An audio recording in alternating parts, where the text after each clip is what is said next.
Thank you for coming. I know everybody's has a post-lunch coma.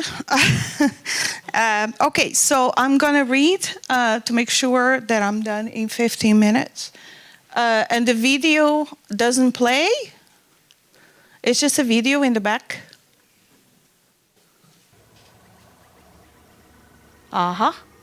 Okay, no, just to make sure you're good. Okay, so this is what I'm presenting today. This is research that I'm doing for a larger book project on ecological art and art and media in Mexico. So this is from the last chapter.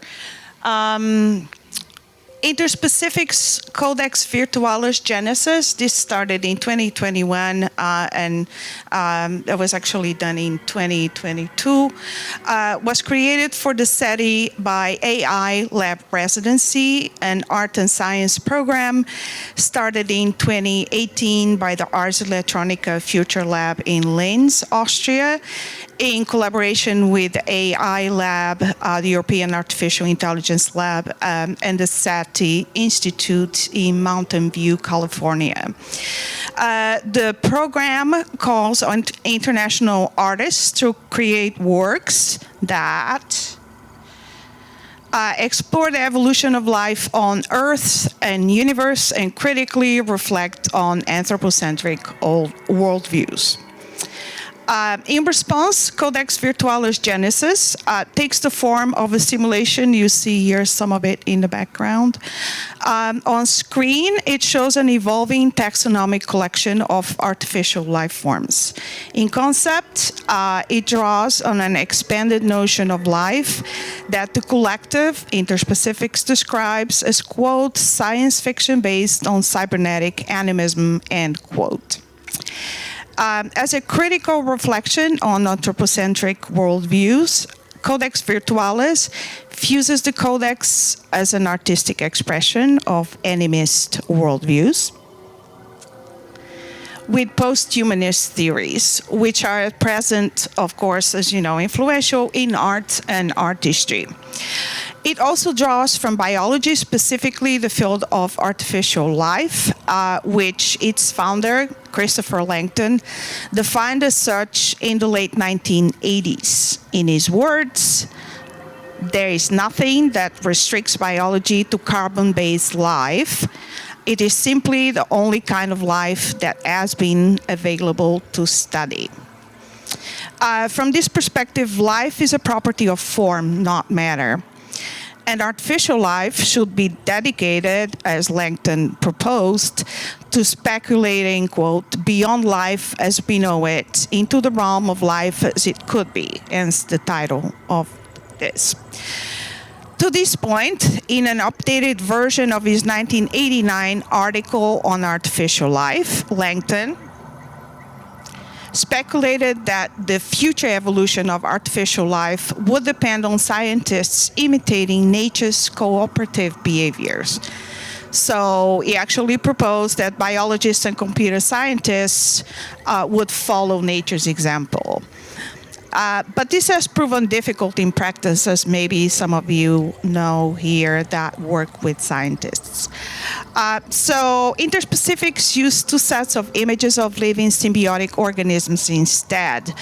One set are microscopic images of microorganisms living in water bodies shared by various scientists on Instagram. Some of this. The other set are digital photographs of colonies of fungi and bacteria shared online by researchers at the National Agriculture and Food Research Organization, NARO for short, in Japan.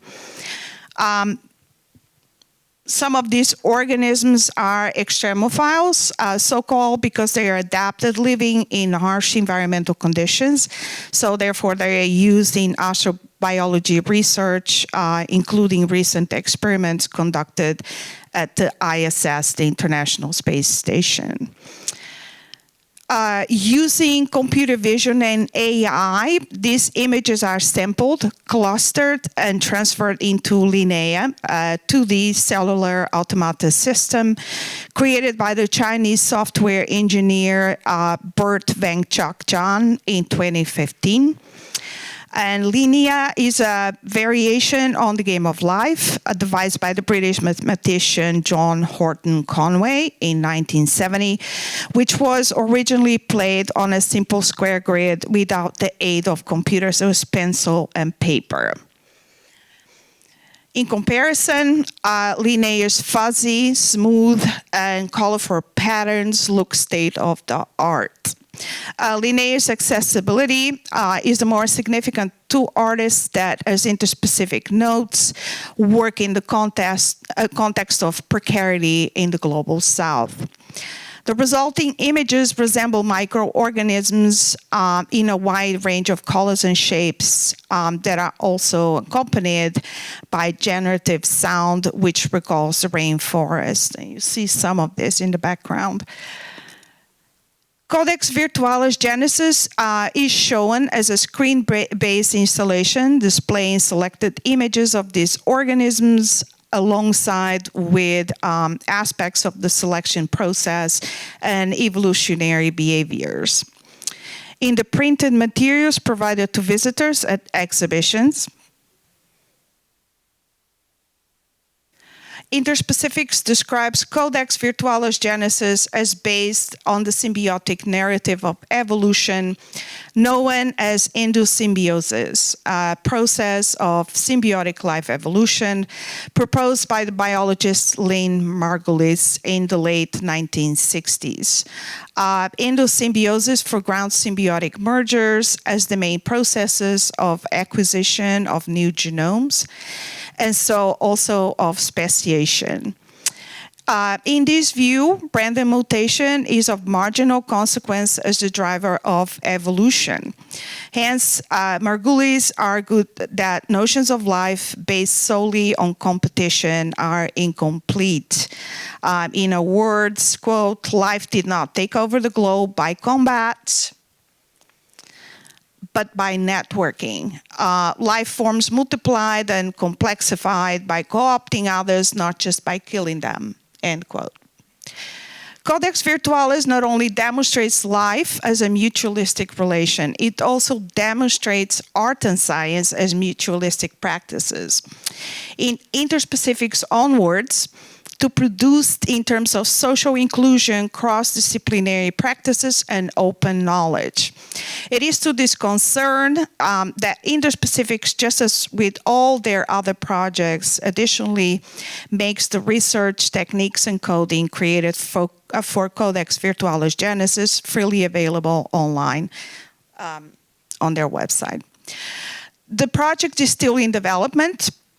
Genesis is but the first of the 4 parts of the total project proposed by Interspecifics under the title Codex Virtualis. Interspecifics is exceptional among media artists in Mexico for their use of artificial life. But in Latin America, however, they're among a new generation of artists working similarly, including the Argentinian artists Leo Núñez and Sofia Crespo, the Peruvian artist Paula Torres Núñez del Prado, and the Brazilian Isadora Teles, among others. And by the way, the Argentinian painters Eduardo Mercantile and Miguel Ángel Vidal are among their predecessors in the late 1960s, and they were working with painting. Christopher Langton traced the origins of artificial life, which is today facilitated by computer technology, to the quest for mimesis or life-likeness in the history of art, starting with painting and what he calls statuettes that capture the static forms of living things. In contrast, artist Simon Penny notes that artificial life art in digital environments spans 3 decades, beginning in the late 1980s, as artists turned according to him, a new type of interactivity in search of a new order of mimesis in which nature, as a generative system, not as an appearance, is being represented. This is his words. This turn has since, however, according to Penny, been debated as an illusion, given that as he adds the mechanism of simulated evolution, appears in comparison to the limitations of biological evolution more restricted. That is bound to the conditions established by logic, theoretic, and framing of mathematical models, according to him. Codex Virtualis is artificial life art that similarly shares interest in generative aesthetics, though this is not the project's sole focus. Because it was created in the context of a partnership between Ars Electronica and SETI, Codex Virtualis is additionally a critique of colonial science. That is, at present, science at the service of, in the words of the art historian T.J. Demos, quote, growing colonial futurism premised upon the new liberalization of outer space, end quote. So Demos is here referencing or referring to the new wave of environmentalism in response to anthropogenic climate breakdown, and as represented by Elon Musk, Mark Zuckerberg, and Jeff Bezos' science fiction proposals of a post-human future of what Demos writes, off-planet resource mining, terraforming other planets, and extending property claims far into the galaxy, end of quote. So that this imagining of post-human and post-organic life replaced science as a tool of empire under Europe's colonial era is underscored by Interspecifics' update of the pre-Hispanic Codex. As they describe it, Codex Virtualis is a compendium of strokes, liquids, and forms laid out to invoke ancestral cosmogonies of animism and the existing and the possible of Nahuatl songs, specifically as exemplified by the manuscript of Cantares Mexicanos from the 16th century. This reference evokes the close relationship between science and European colonialism, which roughly coincided with European Renaissance and humanism. Cantares Mexicanos is a product of colonial anthropology.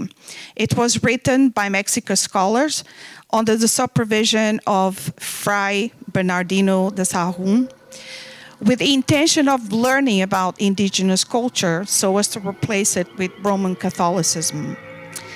Yet, it saved a great literature, a philosophy that interspecifics relates to the no-anthropocentric orientations of critical post-humanism and new materialist theories today.